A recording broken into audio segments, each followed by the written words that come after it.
पालघर जिले बिरार के पूर्व में आस्था के शीर्षक पर जीवदानी माता का मंदिर विराजमान है। कभी इस शहर का नाम एक बीरा था। इस वजह से इस मंदिर को भी एक बीरा देवी के नाम से जाना जाता था। परंतु मुगलों और पुर्तगालियों के हमले में मंदिर जीर्ण शीर्ण अवस्था में पहुंच गया था। कुछ स्थानीय लोग माता के दर्शन करने आते थे। उन्हीं सभी श्रद्धालुओं की आस्था की लौ आज प्रज्वलित हो गई है। मंदिर वैतरना नदी के किनारे और सतपुरा पहाड़ी क्षेत्र में बसा हुआ है। वर्तमान में लोग जीवदानी माता के नाम से जानते हैं। जीवदानी का अर्थ है जीवन देने वाली माता। जानकारों के मुताबिक इस सतपुरा पहाड़ियों की श्रृंखला में जीवनदायी औषधियाँ मिलती थी। इन औषधियों से लोगों की प्राण की रक्षा होती थी। इसलिए एक मान्यता यह भी है कि इस वजह से माता का नाम जीवदानी पड़ गया। तब से लोग इन्हें जीवदानी माता कहने लगे। पुराणों के अनुसार इस मंदिर को पांडवों ने अपने वनवास के समय बनवाया था।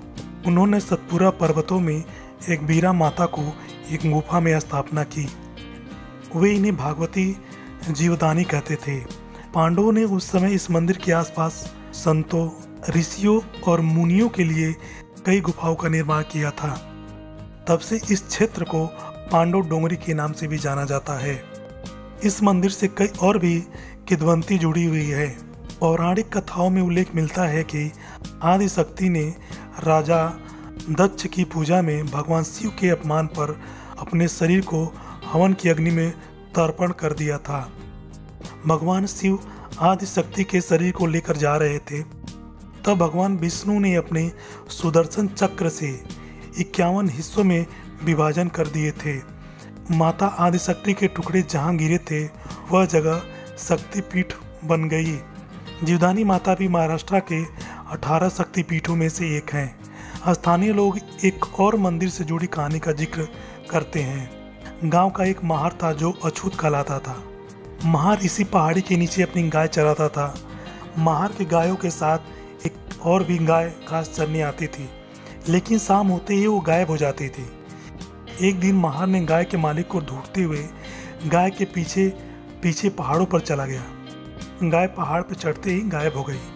तभी वहाँ एक देवी प्रकट हुई और महार ने देवी से रोज गाय चराने पर पैसे मांगे। महार की बात सुन देवी ने उसे दान में कोयला दिया। महार ने नाराज होकर कोयले को जमीन पर फेंक दिया।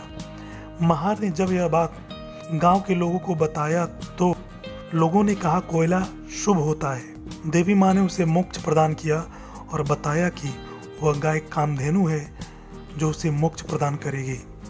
स्थानीय लोगों के मुताबिक पहले इस क्षेत्र में 17 सदी में जीवदानी किले का निर्माण किया गया था। उस समय किले में अनेकों पानी के कुंड हुआ करते थे। वर्तमान में अधिकतम कुंड अभी सूख गए हैं। इस किले के एक हिस्से में जीवदानी माता का मंदिर स्थापित किया गया था। मंदिर तक पहुंचने के लिए भक्तों को करीब 1400 से 1500 सीढ़ियां चढ़नी पड़ती है। सीढ़ी न चढ़ पाने वाले भक्तों के लिए मंदिर तक पहुंचने के लिए रोपवे लगाया गया है। जीवदानी माता मंदिर परिसर में कई देवी देवताओं के मंदिर की स्थापना की गई है। नवरात्र और दशहरा यहाँ के मुख्य समारोह हैं। भक्त मन्नत पर सीढ़ियों पर दीपक या मोमबत्ती जलाकर पूजा करते हैं। भक्त देवी को मिठाई, कंगन, सिंदूर, नारियल चढ़ाते हैं। मनोकामना पूर्ण करने के लिए भक्त सीढ़ियों पर नंगे पैर चढ़ते हैं। रविवार का दिन जीवदानी माता का विशेष दिन माना जाता है।